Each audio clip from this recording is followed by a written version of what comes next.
ketika mereka membantu untuk pondok pesantren, tentu bukan kiainya, ustadznya yang akan memberi balasan. Ketika mereka membantu anak yatim, menyantuni panti asuhan, tentu bukan pengurus panti yang memberikan balasan, tapi ini semua Allah lah yang akan memberi balasan.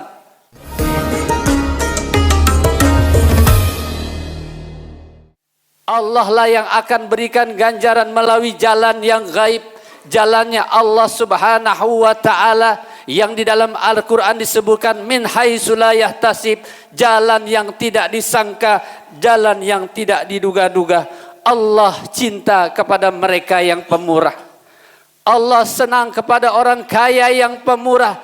Tapi kata Nabi, wa hubbilil faqiri sahi asad, kalau ada orang miskin, orang yang hidupnya pas-pasan, namun dia pemurah, Allah lebih cinta lagi.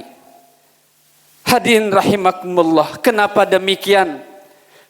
Kalau kita misalkan ada orang kaya sedekah 10.000, ia beramal 10.000, kemudian ada orang miskin sedekah 10.000, sama ikhlasnya, sama besarnya, sama halalnya, maka lebih besar pahalanya si orang miskin. Kenapa hadirin jamaah sekalian? Bagi orang kaya sedekah 10.000 apalah artinya? Ia tinggal gerogok kantongnya, ia tinggal buka dompetnya.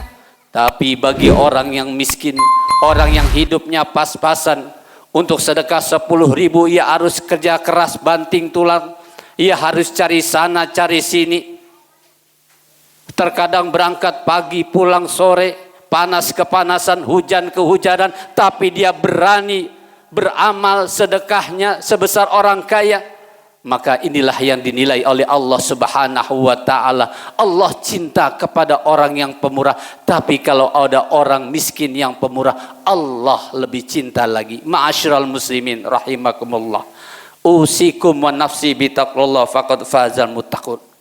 Kemudian yang kedua, kata Rasulullah sallallahu alaihi wasallam, wa hubbilil mutawadi, Allah cinta kepada orang yang tawadu, orang yang rendah hati, orang yang memiliki ilmu padi. Makin berisi ia makin merunduk, makin di atas ia makin sadar akan kelemahan dan kekurangannya.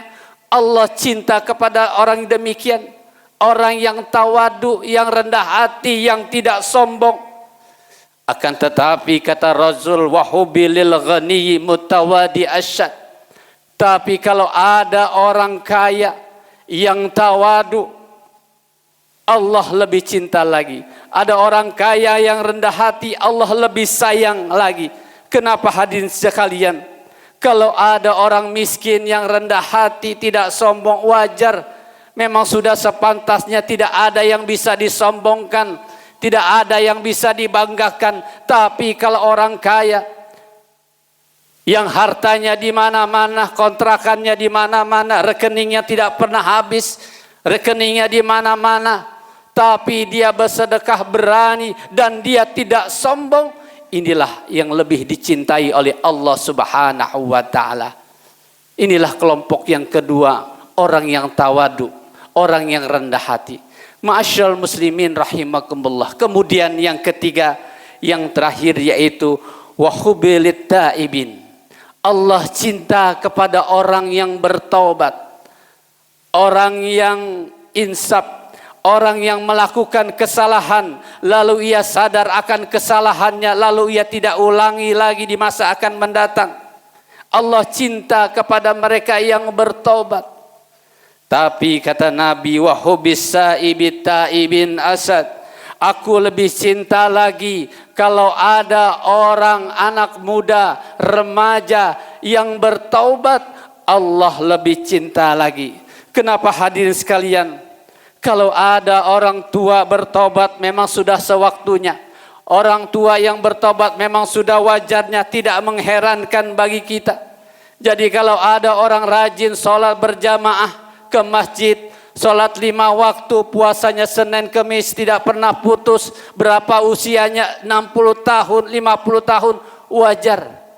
Tapi hadirin jamaah sekalian, kalau ada anak muda yang di dalam jiwanya masih mengalir darah panas, yang di pikirannya masih 1000 keinginan, yang di otaknya masih 1.000.000 keinginan, ia bisa salurkan, ia bisa lakukan, ia bisa hindarkan. Ia menjadi anak muda yang rajin ibadah, taat ibadah kepada Allah Subhanahu wa taala.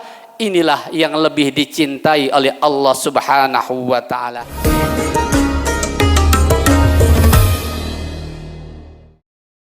Ma'asyiral muslimin rahimakumullah. Inilah 3 kelompok manusia yang dicintai oleh Allah dan yang lebih dicintai oleh Allah Subhanahu wa taala.